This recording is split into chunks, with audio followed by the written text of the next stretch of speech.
छात्रों के बाबू भैया, छात्रों के बाबू भैया, मोबाइल हटाइएगा। हमसे कहते हैं कि बाबू 912 केंद्रों पर हमने एग्जाम करवाया है, प्रमाण लाओ। तो हम लोगों ने क्या कहा? कहते हैं प्रमाण ले आओ, कहते हैं प्रमाण ले आओ, पेपर लीक की जगह बताओ, 912 केंद्रों की साहब तुम ही हाल बताओ। लगता है डूबेगी जीवन की नैया, लगता है डूबेगी जीवन की नैया, बेच दिए। यहीं बैठे में कोई रणनीति थोड़ी है, यहाँ आकर बैठे हुए हैं। प्राथमिकी तो दर्ज हो गई है, पहले से भी बात हो रही है, पहले से भी एफआईआर पहले से भी है हम पर। तो पहली प्राथमिकी जो दर्ज हुई थी उससे इसमें क्या अलग है? पहली बार भी यही बात कही गई थी। लेकिन प्रशासन तो बेकार अपना टाइम वेस्ट कर रहा है। भाई मेरे पे एफआईआर पहले उन्होंने किया ही हुआ था, तो अगर कोई कार्रवाई करनी थी तो उसी पे कर लेते हैं। अब दोबारा किया है, फिर आके कर ले कार्रवाई, उससे क्या हो जाएगा? कार्रवाई करोगे फिर 2 दिन के बाद फिर बैठ जाऊंगा। कहा जा रहा है कि जगह धरना प्रदर्शन कर रही है और यहाँ पे बैठ नहीं सकते। किसने कहा ये बात? ये कानून किसने बनाया है? दिल्ली में किसान आज महीनों से धरना प्रदर्शन कर रहे हैं, वो दिल्ली के सड़कों पर बैठे हुए हैं। उनको केंद्र सरकार ने परमिशन दिया है कि दिल्ली सरकार ने परमिशन दिया है, या आप ये कह रहे हैं बिहार के अधिकारी की दिल्ली की सरकार को कोई समझ नहीं है? आप मुझे बताइए कि दिल्ली में जो किसान धरना प्रदर्शन कर रहे हैं, उनको परमिशन सड़क पर बैठने का किसने दिया है?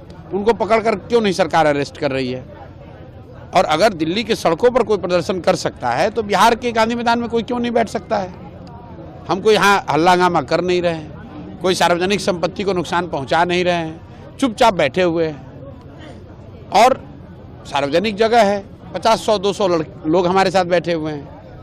ये कोई रैली है नहीं, कोई लॉ एंड ऑर्डर का सिचुएशन है नहीं, तो मैं क्या गलत कर रहा हूँ? जैसे गांधी मैदान में इतने लोग घूम रहे हैं, तो क्या हर आदमी को गांधी मैदान में आने के लिए परमिशन की जरूरत लगेगी?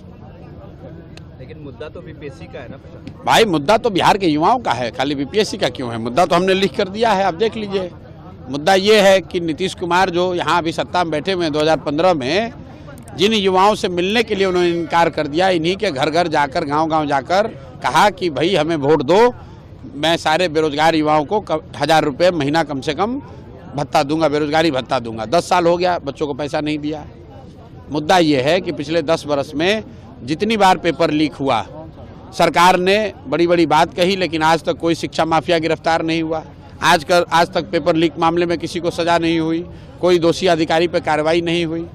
मुद्दा ये है कि बिहार में डोमिसाइल लागू नहीं होने की वजह से 50% से ज़्यादा नौकरी जो है वो बिहार से बाहर के युवाओं को मिल रहा है।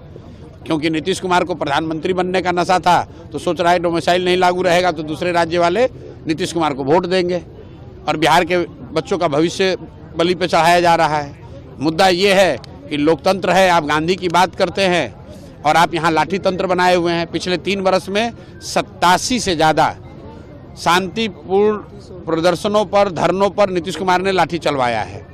आंगनवाड़ियों पर लाठी चलवाया, सरपंचों पर लाठी चलवाया, शिक्षकों पर लाठी चलवाया, मुखिया लोग आए उन पर लाठी चलवाए, सांख्यिकी वाले लोगों पर, मतलब अनगिनत जो भी समाज का वर्ग यहाँ आया है उस पर नीतीश कुमार ने लाठी चलवाई। यहाँ तक कि उनके साथ सत्ता में बैठे हुए भाजपाइयों को दौड़ा के मरवाया नीतीश कुमार ने। तो ये तो पूरा लाठी तंत्र बना दिया है नीतीश कुमार ने, और समाजवाद का ढोंग करने वाले इस व्यक्ति के खिलाफ किसी न किसी को खड़ा होना पड़ेगा। पूरे देश में 3 वर्ष में जितनी लाठीचार्ज बिहार में हुआ है, धरनों पर, प्रदर्शनों पर, मार्च पर, पूरे देश में कहीं नहीं हुआ है। और ये आदमी अपने आप को जयप्रकाश जी का चेला बताता है, ये आदमी समाजवादी बताता है, गांधी को मानने वाला बताता है। दोनों बात कैसे हो सकती है?